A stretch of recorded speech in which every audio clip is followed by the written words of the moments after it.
ஃப்ரெண்ட்வுட்ஸ் மக்களுக்கு வணக்கம். இன்னைக்கு நம்மளோட நிகழ்ச்சியில யாரை பத்தி பேச போறோம் அப்படின்னா, நடிகர் பொன்னம்பலத்தை பத்தி தான் பேச போறோம். ஏற்கனவே நாம இவரை பத்தி பேசியிருக்கோம். அதாவது நலிவடைந்த நடிகர்கள் அப்படின்னு இருப்பாங்க. அதுல முதல்ல முக்கியமா நாம சொல்லணும் அப்படின்னா, இப்போ இருக்கிறதுல பொன்னம்பலம் அவர்களை சொல்லலாம். ஏன் அப்படின்னா, ரீசெண்டா அவரோட ஒரு வீடியோ ரொம்பவே வைரல் ஆயிருந்தது. பொன்னம்பலம் யாரு, அவர் எப்படிப்பட்டவர், எப்படி இருந்தாரு தமிழ் சினிமால அப்படிங்கிறது கண்டிப்பா உங்க எல்லாருக்குமே தெரிஞ்சிருக்கும் அப்படின்னு நினைக்கிறேன். 80கள்ல இருந்து 90 காலகட்டத்திலயும் சரி, இப்ப வரைக்கும் சரி, நிறைய படங்கள் அவர் பண்ணியிருக்காரு. 80, 90கள்ல எல்லாம் பாத்தீங்கன்னா ஒரு வில்லனா வந்து நம்மளெல்லாம் மிரட்டி இருக்காரு. சோ அதுக்கப்புறம் ஒரு சில படங்கள்ல காமெடி ரோல்லயும் அவர் பண்ணியிருக்காரு. அதாவது ரொம்ப ஒரு கேஷுவலான கேரக்டரும் பண்ணியிருக்காரு, சப்போர்ட்டிங் கேரக்டர் பண்ணியிருக்காரு. பொன்னம்பலத்துடைய நடிப்பு அப்படின்னு சொன்னாலே வில்லத்தனம் அப்படின்றதுதான் ரொம்பவே அதிகமா இருக்கும். வில்லனை தாண்டி போலீஸ் கேரக்டருக்கு ரொம்பவே ஆப்டா இருக்கக்கூடிய ஒரு நடிகர் அப்படின்னா அது வந்து பொன்னம்பலம் அவர்களை சொல்லலாம். ஏன்னா ஹைட்டு, வெயிட், பாடி லாங்குவேஜ் அப்படின்னு சொல்லி எல்லாமே அப்படியே அவ்வளோ ஃபிட்டா இருப்பாரு. அப்படி இருந்த ஒரு நடிகர் திடீர்னு ஒண்ணுமே இல்லாம, அதாவது பணத்துக்காகவும் ரொம்ப கஷ்டப்பட்டு ட்ரீட்மெண்ட் செலவுக்கு கூட காசு இல்லாம இருக்காரு. இன்னொரு பக்கம் பட வாய்ப்புகள் கிடையாது, அவரை பார்த்துக்கிறதுக்கும் சரியான ஆட்கள் இல்லை அப்படின்னு சொல்லி ரொம்பவே கோரமான வீடியோஸ் எல்லாம் அவர் வெளியிடும் போது அதை பார்க்கவே ரசிகர்களுக்கு எல்லாம் ரொம்பவே கஷ்டமா இருந்தது. இவருக்கு என்னதான் ஆச்சு அப்படின்னு சொல்லி எல்லாருமே சொல்லிட்டு இருந்தாங்க. ஏற்கனவே பொன்னம்பலம் ஒரு இன்டர்வியூல வந்து தன்னோட பர்சனல் லைஃப் ஃபுல்லாவே சொல்லியிருந்தாரு. அதுல என்ன சொல்லியிருந்தாரு அப்படின்னா, தன்னோட அப்பாவுக்கு 4 மனைவிகள் அப்படின்னு சொல்லியிருந்தாரு. அந்த 4 மனைவிகளுக்குமே பிள்ளைகள் இருந்தாங்க. நாங்க எல்லாருமே ஒரே வயித்துல பிறந்த ஒரு அண்ணன் தம்பி அக்கா தங்கச்சி மாதிரி தான் பழகிட்டு இருந்தோம். நான் மட்டும்தான் என் குடும்பத்துல இருந்து சினிமாவில் நடிக்க ஆரம்பிச்சு ஒரு காலகட்டத்துல நான் ரொம்ப பெரிய அளவுல வந்துட்டு இருந்தேன். ஸோ நிறைய படங்கள்ல நான் கமிட் ஆயிட்டு இருந்தேன். ஸோ எனக்கு பணம் அப்படிங்கிறது அதிகமாவே வந்துட்டு தான் இருந்தது. அதை வச்சு என்னோட மொத்த குடும்பத்தையும் நான் பார்த்துக்கிட்டு தான் இருந்தேன், யாரையும் பார்க்காம இல்லை. ஆனாலும் நான் கொஞ்சம் வளர வளர பெரிய ஆள் ஆகும்போது மற்றவங்களுக்கெல்லாம், என்னோட அக்கா தங்கச்சி அண்ணன் இவங்களுக்கெல்லாம் பார்த்தீங்கன்னா ரொம்ப பொறாமை குணம் ரொம்ப அதிகமா வந்துருச்சு. இதனால நான் வளரக்கூடாது அப்படின்னு சொல்லி முதல் தாரத்தை, அதாவது முதல் மனைவியுடைய பையன் நினைச்சாங்க. அவருக்கு வந்து ஏஜ் ரொம்பவே அதிகமா இருந்தது. ஆனா அவருக்கு கிட்டத்தட்ட 40 வயசு 45 வயசு வரைக்கும் கல்யாணம் பண்ணிக்காம இருந்தாரு. ஏன் அப்படின்னா, கல்யாணம் பண்ணோம் அப்படின்னா பெரிய ஹோட்டல்ல தான் கல்யாணம் பண்ணணும்னு சொல்லி அவர் வந்து ரொம்ப வருஷம் கடந்துகிட்டே இருந்தாரு. சரி, நானும் என்னோட சம்பாதிச்ச காசு எல்லாத்தையும் வச்சு அவருக்கு பெரிய ஹோட்டல்ல கல்யாணம் பண்ணி வச்சேன். இருந்தாலும் என் கூடவே இருந்து நிறைய விஷயங்களே என்னோட சொந்த பந்தங்கள் ஏமாத்திட்டாங்க.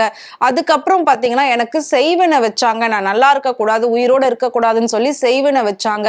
நான் வந்து என்னோட ஃபிட்னஸ்ல ரொம்பவே கான்சியஸா இருப்பேன். எப்பவுமே எக்ஸசைஸ் எல்லாம் பண்ணிட்டே இருப்பேன். குடிக்கிறது அப்படின்ற விஷயத்த நான் ரொம்பவே அவாய்ட் பண்ணி வச்சிருந்தேன். ஆனா என் அண்ணனே வந்து என்ன குடின்னு சொல்லி ரொம்பவே கம்பல் பண்ணிட்டு இருந்தான். சோ அந்த குடியில கூட வந்து பாத்தீங்கன்னா எனக்கு பாய்சன் கலந்து, ஸ்லோ பாய்சன் கலந்து கொடுத்திருந்தாங்க. இந்த மாதிரி இவங்க நிறைய எனக்கு எதிராக செஞ்ச செயல்கள் தான் என்னோட உடம்பையும் மனசையும் இந்த அளவுக்கு பாதிச்சிருக்கு அப்படின்ற மாதிரி ரொம்ப பரிதாபமான ஒரு விஷயத்த அவர் சொல்லியிருந்தாரு. கூட பிறந்தவங்க, சொந்த பந்தங்களே இப்படி ஒரு வளர்ச்சி பிடிக்காம பொறாமையினால இப்படி பில்லி சூனியம் பண்றது, அவங்களை அழிக்க நினைக்கிறது, இன்னும் ஒரு படி மேல போயிட்டு பொன்னம்பலத்துடைய அண்ணன் வந்து அவரை கொல்றதுக்காகவே ஆள் அனுப்பி முயற்சி பண்ணியிருக்காரு. இதுவுமே அவருக்கு நல்லா தெரிஞ்சிருக்கு. இந்த அளவுக்கு அவருக்கு சொந்த பந்தத்திலே எதிரிகள் ரொம்ப அதிகமா இருந்திருக்கு. அதாவது எதிர்மறையான விஷயங்கள் அவரை சுத்தி நிறையவே நடந்திருக்கு. சோ இதுல இருந்துலாம் நம்ம தப்பிக்கணும் அப்படின்னு சொல்லி கொஞ்ச நாள் விலகி இருந்திருக்காரு. சோ அப்படி விலகி இருக்கும்போதுதான் இது எல்லாமே சேர்ந்து அவரோட உடலையும் மனதையும் ரொம்பவே பாதிச்சிருக்கு. சோ அப்பதான் அவருக்கு கிட்னி பிரச்சனை ரொம்ப பெரிய அளவுல வந்திருந்தது. அதுக்கும் அவர் வந்து ட்ரீட்மெண்ட் எடுத்து தெரிஞ்ச நடிகர்கள் கிட்ட எல்லாம் பண உதவி கேட்டு கிட்னி டிரான்ஸ்பிளான்ட் ஆப்ரேஷன் பண்ணியிருந்தாங்க. அது பண்ணி அவர் கொஞ்ச நாள் நல்லா இருந்தாரு. சோ அது பண்ணியுமே அவர் வந்து நல்லா இருக்கேன் அப்படின்ற மாதிரி கொஞ்சம் வீடியோஸ் எல்லாம் போட்டுட்டு இருந்தாரு. பட் சடனா உடம்பு சரியில்லை, ட்ரீட்மெண்ட்டுக்கே காசு இல்லைன்னு சொல்லி அவர் ஒரு வீடியோ போடும்போது ரசிகர்களுக்கு எல்லாமே ரொம்பவே அதிர்ச்சியாகவும் ரொம்பவே ஆச்சரியமாகவும் இருந்தது. எப்படி இருந்த ஒரு நடிகர் இப்படி இருக்காரே, இந்த அளவுக்கு ஒருத்தருக்கு மோசமான நிலைமை வருமா அப்படின்னு வந்து எல்லாருமே ஆச்சரியத்தோட கேள்விகள் கேட்கக்கூடிய அளவுக்கு அவரோட நிலைமை வந்து ரொம்பவே மோசமா இருந்தது. சரி, திரும்பவும் அந்த கிட்னி பிரச்சனையிலிருந்து கிட்னி டிரான்ஸ்பிளான்ட் பண்ணி ஆப்ரேஷன் பண்ணி பண்ணி இப்போ ஓரளவுக்கு குணமாகி அவர் நல்லா இருக்காரு அப்படின்னு நம்ம எல்லாருமே நினைச்சிட்டு இருந்தோம். பட் அந்த கிட்னி பிரச்சனை எல்லாம் வர்றதுக்கு முன்னாடி கூட பாத்தீங்கன்னா ஒரு பிக் பாஸ் அப்படிங்கிற ஷோல கலந்துகிட்டு தான் தான் யாரு அப்படின்றதே இந்த உலகத்துக்கே சொன்னார். ஏன்னா அது வரைக்கும் ஒரு வில்லன் நடிகரா மட்டும்தான் நமக்கு பொன்னம்பலத்தை தெரிஞ்சிருக்கும். ஸோ அவரோட பர்சனல் லைஃப் அப்படிங்கிறது, அவர் எந்த அளவுக்கு ஒரு நல்ல மனிதர், இது எல்லாமே வந்து பிக் பாஸ் ஷோக்கு அப்புறமா தான் எல்லாருக்குமே தெரிய வந்தது. ஸோ அந்த ஷோல இருந்து வெளியில வந்ததுக்கு அப்புறம் தான் உடம்பு சரியில்லாம ஆச்சு, ஆப்ரேஷன் பண்ணது, இது எல்லாத்தையும் வீடியோவா அவர் வந்து போட்டுக்கிட்டே இருந்தாரு. இப்போ ரீசெண்டா பாத்தீங்கன்னா ஒரு வீடியோ அவர் வெளியிட்டு இருந்தாரு. ஒரு வீல் சேர்ல உட்கார்ந்த மாதிரி கண்ணு முகம் ஃபுல்லாவே வீங்கி போயிட்டு அடையாளமே தெரியாத அளவுக்கு அவரோட முகம் மாறி இருந்தது. அவர் அந்த வீல் சேர்ல உட்கார்ந்துகிட்டே டான்ஸ் பண்ணிட்டு இருக்காரு. சோ எப்பவுமே தன்னை சந்தோஷமா வச்சுக்கணும், தன்னை பார்த்து யாரும் இறக்கப்படக்கூடாது அப்படின்றதுக்காக அவர் ரொம்பவே ஆடி பாடி மகிழற மாதிரியான ஒரு வீடியோ வெளியிட்டு இருந்தாரு. அதை பார்க்கும்போது அவ்வளோ கஷ்டமா இருந்தது. அவர் எந்த சந்தோஷத்துல அப்படி ஆடினாரோ, எந்த ஒரு நினைப்புல அந்த வீடியோ அவர் வெளியிட்டாரோ, அவர் எந்த நிலைமையில அங்க இருந்தாரோ நமக்கு தெரியாது. ஆனா அந்த வீடியோ பார்த்த எல்லாருக்குமே வந்து ரொம்பவே ஆச்சரியமா இருந்தது, ரொம்பவே கஷ்டமா இருந்தது. அவரோட ரசிகர்கள்லாம் சீக்கிரமா அவர் நல்ல நிலைமைக்கு திரும்பவும் வரணும், சோ அவருக்கு இருக்கக்கூடிய பிரச்சனைகள் எல்லாமே சரியாகணும், நிறைய பெரிய பெரிய நடிகர்கள்லாம் வந்துட்டு அவருக்கு உதவி பண்ணணும் அப்படின்னு சொல்லி எல்லாருமே வேண்டுகோள் வச்சிருக்காங்க. சோ பொன்னம்பலம் திரும்பவும் பழையபடி வரணும், நடிப்புல நாங்க அவரை பார்க்கணும், வில்லனா பார்க்கணும், போலீஸா பார்க்கணும் அப்படின்ற மாதிரி எல்லாம் எல்லாருமே அவரோட ரசிகர்கள் சொல்லிட்டு இருக்காங்க. இன்னொரு பக்கம் நலிவடைந்த கலைஞர்கள் அப்படின்னு எடுத்து பாக்குறப்போ ஒவ்வொருத்தருடைய நிலைமையும் அவ்வளோ மோசமா இருக்கு, அவ்வளோ பரிதாபமா இருக்கு. இவங்கெல்லாம் வந்து ஒரு காலத்துல எந்த அளவுக்கு சினிமாவில பெயரும் புகழும் பெற்றவங்க, இன்னைக்கு வந்து அடையாளமே தெரியாம இவ்வளவு ஒரு கஷ்டமான நிலைமையில இருக்காங்க.